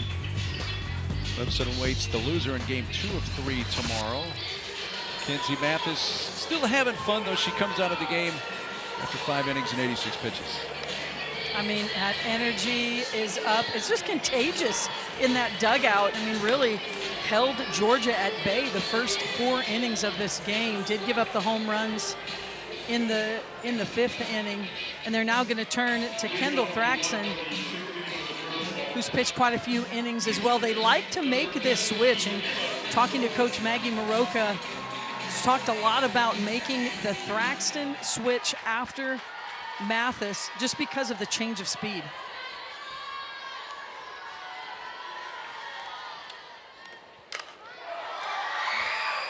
That Story, off the bench, sends a high fly to right. Caught by Bates. One gone in the 6th. So Georgia went to the bench there.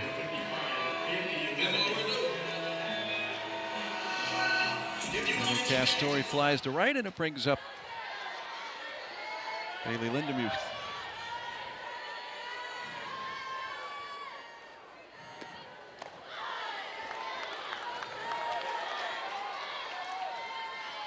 Bailey with an infield hit back in the 2nd. 1 for 2.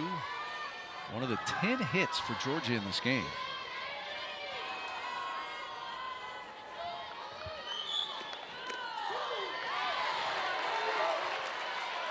I like this switch from Charleston. Mackenzie Mathis, if Charleston's going to make a deep run in this regional, they are going to have to rely on Mackenzie Mathis. And at this point in time in the game, Georgia was timing up that velocity of hers. No need to keep her in. Take her out, change a pace. And now if you're Georgia, this is a big change. There's probably about a 7 to 8 mile per hour difference in the velocity. Thraxton throws a lot slower, a lot less velo. Got to be really patient, let the ball get deep in the zone. It really can disrupt timing when you go from a pitcher of high velocity to a pitcher that's a little more spinny, throws a little slower in the zone. That's what Charleston's trying to do here.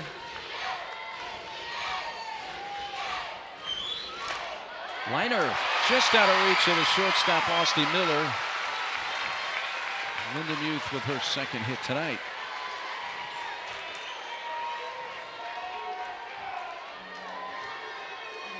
And that's what you want to see there. A good adjustment from Lindemuth. Really was patient. Hit that ball over the plate. Sounds simple. Of course you want to hit it over the plate. Well, it's real easy to get out on that front foot when you have that change of velocity from a pitcher. Hit the ball. Time that up perfectly.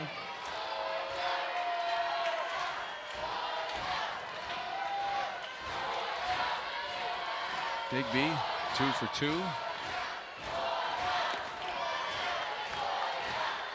0-1 from Kendall Thaxton.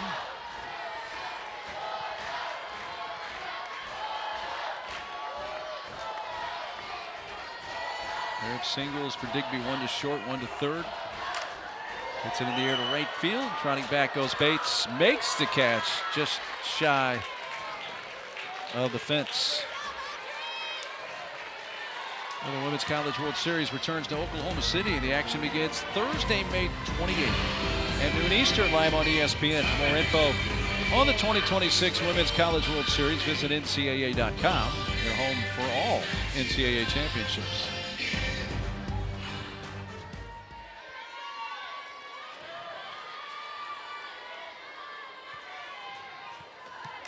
Ray lines it up the middle and into center field. She has a 3-hit game.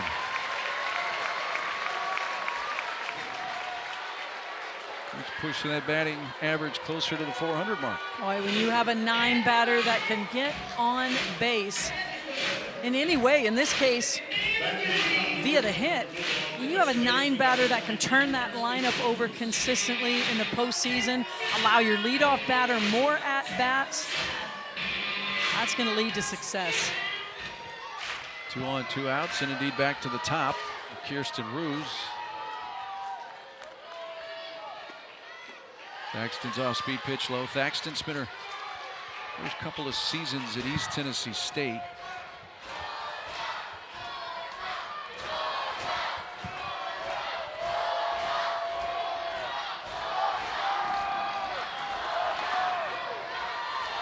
Strike call. Daxton 4-0 this year. Has beaten Elon, Coastal Carolina, Hampton, and Hofstra. Pitched a couple innings in the conference tournament. Got a win in relief. Mackenzie Mathis pitched almost all of the CAA tournament for Charleston, but Daxton came in relief in the May 7th game against Hofstra, 2 innings scoreless.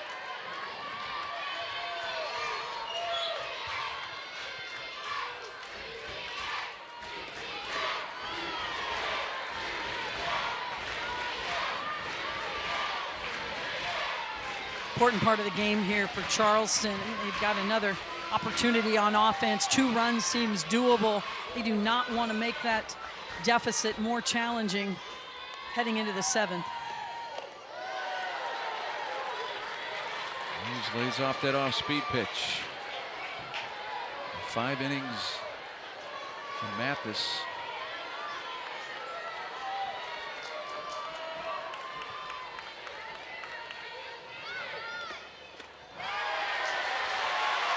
All 4. That's going to load the bases.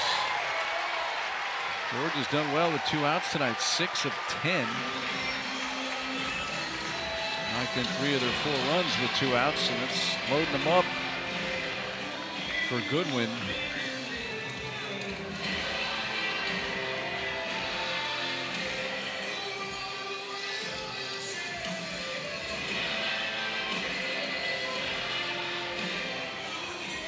Opportunity for Charleston to have a team-led, player-led meeting in the circle.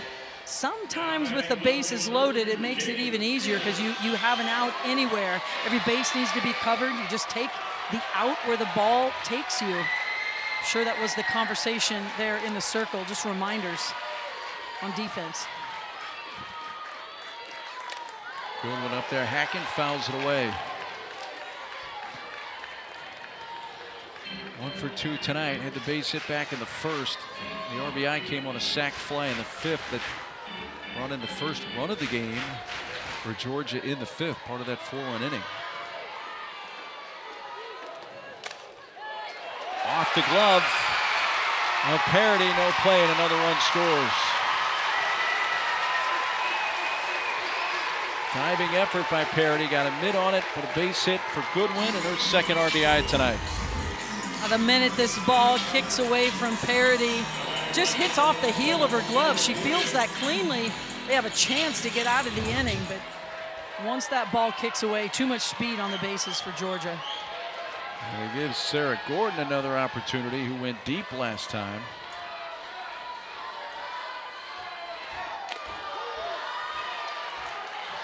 First pitch, strike 1 to Sarah, who's homer in the 5th and 11th of the year.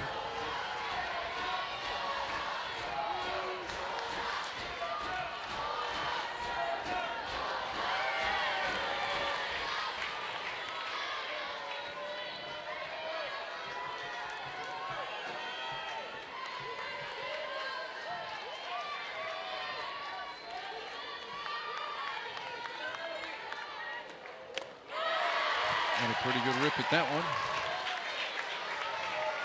Now Sarah Gordon's just having a monster senior season for the Bulldogs. So consistent in that 3 spot in the lineup.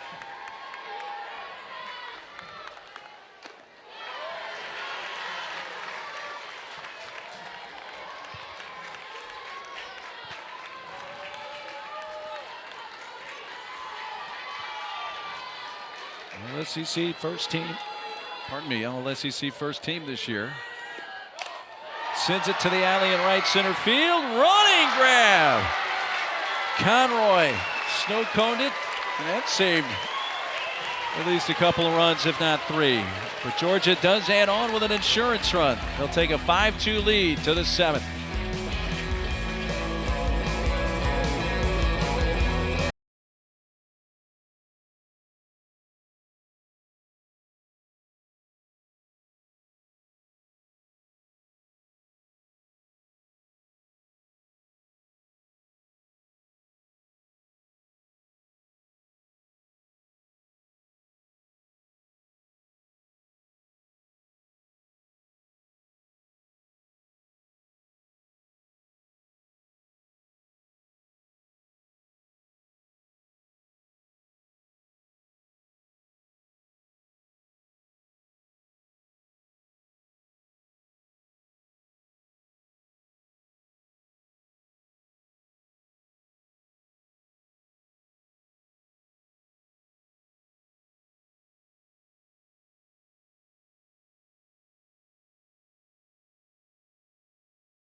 Well, last chance for Charleston. They had a 2-0 lead after a 2-run shot from Leela Langston in the third. Kept that 2-0 lead to the fifth. Georgia scored 4. Gordon a 2-run shot. Navickas followed that with a homer. They added one in this just completed sixth.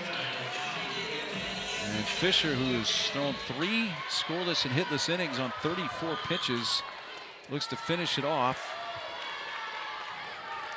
Maybe Cannon leading off.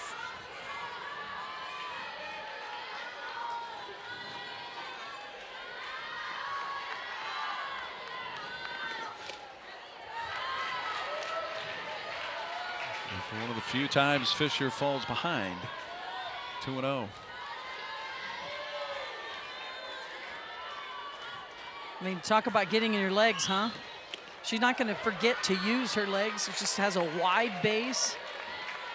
Sits in those legs. No stride. Goes back to that style. And just eliminating that stride. She really just picks her foot up, sets it back down. And a 4-pitch walk.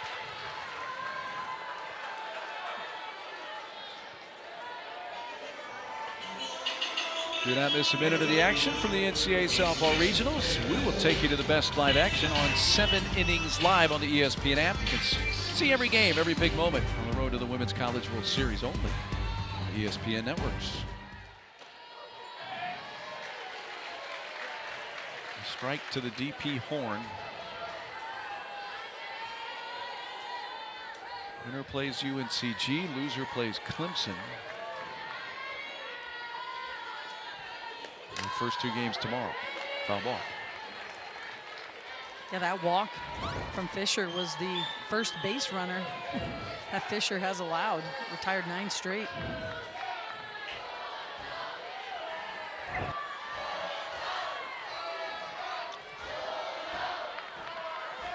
The crowd tonight has been excited here late in the game. Out to shortstop. Bigby runs down Horn. Advance Cannon down to second, 1 out. That's just a good read on that one from Digby. The ball just on the ground a lot of hops. The only play she had was to first base. And especially with a 3-run lead late in the game, you're trying to get to 3 outs before 3 runs. Good decision there. And that insurance run scored by Georgia in the 6th to make it a 3-run game. Important now because otherwise Charleston would have the tying run at the plate right now. Sure is. Audrey Bates, who's grounded out twice.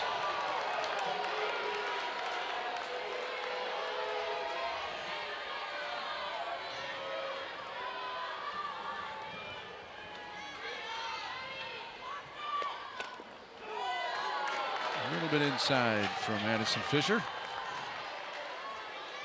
We're seeing a lot better discipline this time through the lineup against Fisher. We saw a lot of swings and misses at that drop ball the first time through the lineup with Charleston, not even close to the ball, and now they're laying off that pitch down in the zone, looking for something more elevated. And we've seen Addison Fisher throw a lot more pitches because of that change of strategy in the box from Charleston. The quicker you can change on the fly, the better chance you got to win in a game. Yeah, just quick adjustments. You don't have time to wait. See if something works. You've just got to trust it. Go for it. Bates determined to swing as that ran in on her. 2-2.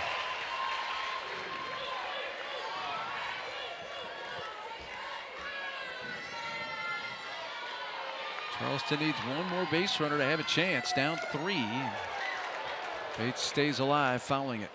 Oh, and that got Miller.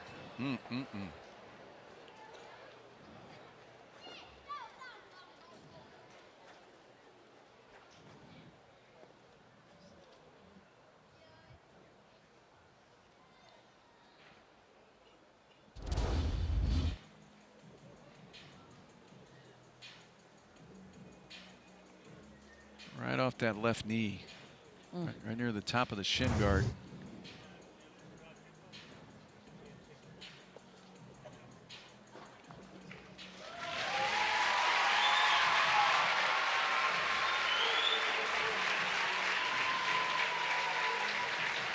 mean, catchers are a different breed. They just are. You know, they have so many responsibilities on the field to manage the battery, the whole defense. And then they get knocked around a little bit by balls they don't even know that are coming. Foul balls or balls in the dirt. And that does not feel good. If you've ever caught before, you know when that ball picks up some speed when it comes off the bat as well. And fortunately for Georgia, Miller's able to stay in. Another foul ball keeps it 2-2.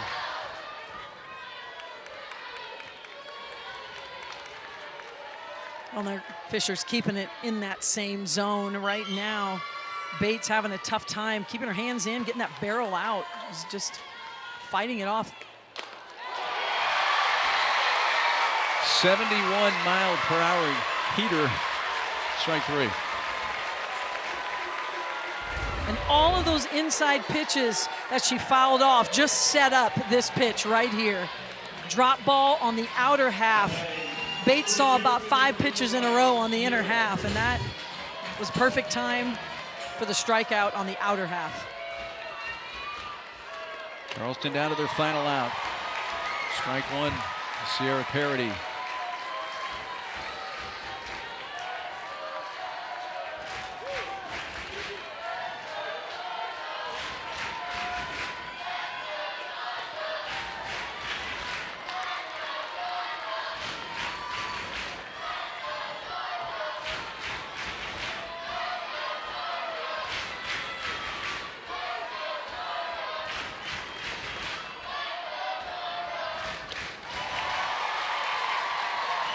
Georgia strike away.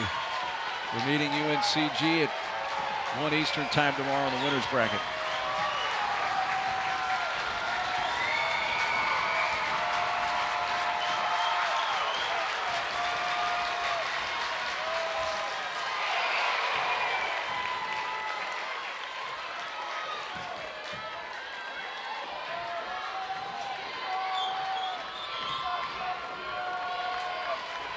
$18.90 the paid crowd at the Jack tonight.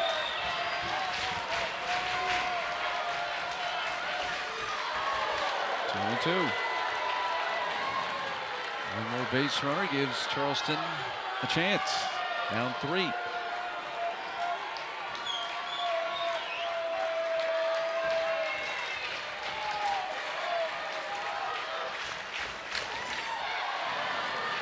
Parody keeps battling. That's this team has been doing all season long. They fight. They've got grit. And there's a lot of heroes in this game tonight, but you're looking at one of them who really made a difference when she came in the middle of the game. The count goes full.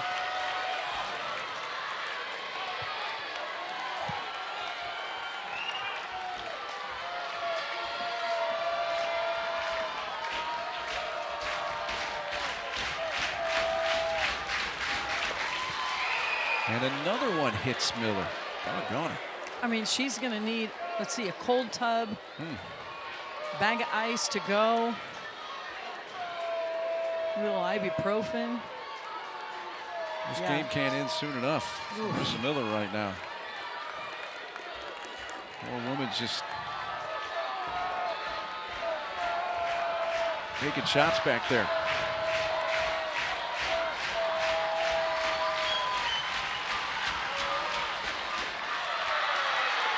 And Charleston's going to get the potential tying run to the plate with 2 outs here in the 7th. What a plate appearance for Sierra Parody. Battled and it's the 2-out walk. And brings up Carly Hughes. It's bounced to the pitcher and line to short.